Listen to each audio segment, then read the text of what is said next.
इस साल होली की छुट्टियों में अपने गांव दुर्गापुर वापस आता है, जहां उसे देख पूरा गांव खुशी से झूम उठता है।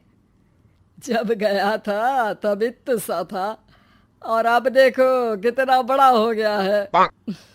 हाँ सरपंच जी, जब मैं गया था तब आप भी बहुत जवान थे और अब देखो कितने बूढ़े हो गए हैं आप।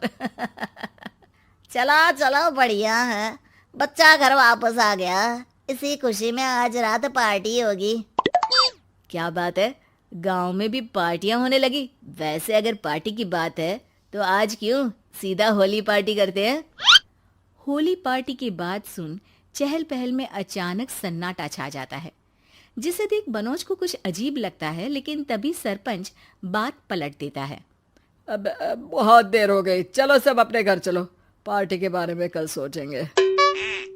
मनोज भी मम्मी पापा के साथ घर आ जाता है, पर होली पार्टी और उस पर पूरे गांव की खामोशी वाली बात अभी तक उसके जहन से निकलती नहीं। पापा, होली पार्टी की बात पर सब चुप क्यों हो गए थे। अरे होगी उनकी कोई अपनी बात। मुझे गांव की पंचायत ही थोड़ी पता है। थक गया हूँ, चलो सो जाते हैं, कल बात करते हैं। पापा की बात मानते हुए मनोज भी सोने चला जाता है। आज तो छुपा लिया, लेकिन हफ्ते बाद जब होली का दिन आएगा तब इसे कैसे रोकोगे। अगली सुबह सूरज के साथ ही मनोज भी गांव घूमने निकल जाता है, जिस पर रास्ते में उसे अपनी ही उम्र के कुछ लड़के भी मिलते हैं, जिनसे दोस्ती कर अब वो उनके साथ घूमने लगता है। इसी तरह कुछ दिन बीत जाते हैं और होली नजदीक आने लगती है। दोस्तों, होली में 4 दिन ही बचे हैं, पर गांव में उसकी कोई तैयारियां क्यों नहीं दिख रही। क्योंकि यहाँ होली नहीं मनाई जाती। अरे पर ऐसा क्यों। वो राजा भूषण। अरे तुम 4 दिन के लिए आए हो, क्या इतना सोच रहे हो। चलो कुछ खाने चलते हैं। इसी के साथ एक बार फिर होली की बात को टलते हुए देख मनोज को शक होने लगता है।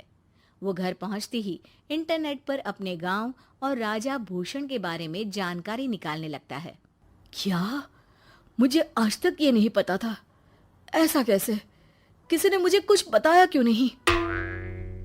सारी जानकारी लेने के बाद मनोज गांव वालों या अपने मम्मी पापा से कुछ पूछे बिना खुद ही उसकी सच्चाई के बारे में छानबीन करने लगता है, जिसके चलते वो राजा भूषण की हवेली में पहुंचता है। वाह, क्या हवेली है यार। पर क्या यहाँ सच में कोई भूत है? हेलो भूत जी, कोई है क्या? हम इस साल गांव में होली सेलिब्रेट कर रहे हैं, क्या आप उस पर थोड़ा इंटरव्यू देंगे?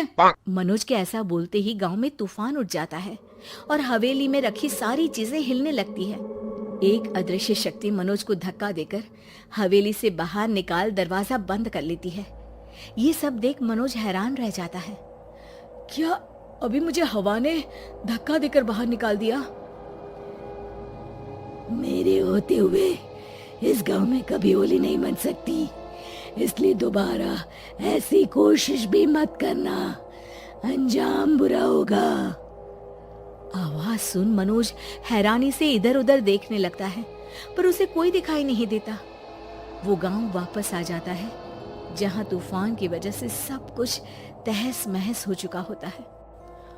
आखिर ये तूफान आया कैसे? ना ऐसा कोई मौसम था और ना ही हमने होली का त्योहार मनाने की बात की थी। सरपंच की बात पर कोई रिएक्शन दिए बिना मनोज चुपचाप अपने घर चला जाता है। इस तरह देखते ही देखते होली का दिन भी आ जाता है और मनोज रंग लेकर गांव में निकल जाता है, लेकिन गांव पूरी तरह खाली होता है। अरे त्योहार का दिन है, धूमधाम की जगह मातम क्यों मनाया हुआ है?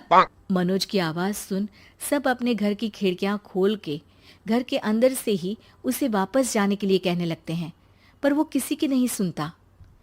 तुझे पहले भी समझाया था, अगर होली खेलने की कोशिश भी की तो अच्छा नहीं होगा।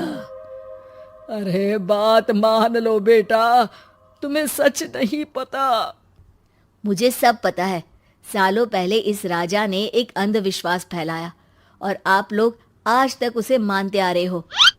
अरे बेटा, जब तुम पैदा भी नहीं हुए थे उससे भी बहुत पहले से इस गांव पर होली का श्राप है। अगर गांव में होली का त्योहार मनाया जाता है तो प्रलय आना पक्की बात होती है। राजा भूषण इस सब में नहीं मानते थे और त्योहार मनाने लगे, जिसके चलते होली वाले ही दिन पहले उनके बेटे की और फिर उनकी मृत्यु हो गई।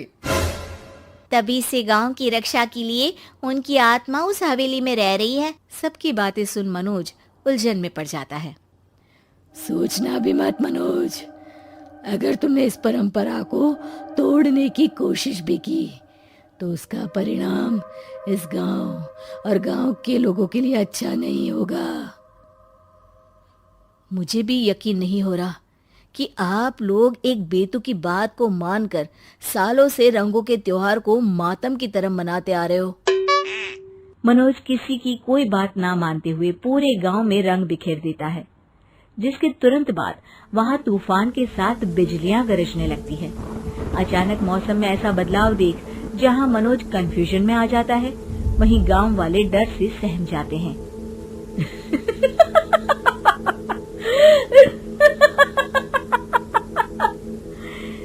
इस लड़के ने हमारे जैसे सिर्फ अपने स्वार्थ के लिए नहीं बल्कि पूरे गांव की खुशियों के लिए यहाँ होली मनाई है, जिस वजह से अब इस गांव पर होली का श्राप टूटता है। ऐसा बोलकर राजा का भूत वहां से गायब हो जाता है, जिसके बाद गांव के लोग धूमधाम से होली मनाते हैं।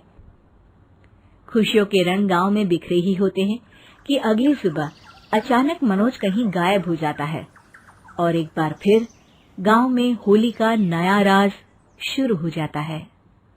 हमारा चैनल नया है, तो अगर आपको वीडियो और कहानी अच्छी लगी है तो आपको रिक्वेस्ट है कि हमारा चैनल सब्सक्राइब करें और वीडियो को लाइक करें। आपका एक लाइक हमारे लिए बहुत ही महत्वपूर्ण है। वीडियो देखने के लिए आप सबका धन्यवाद।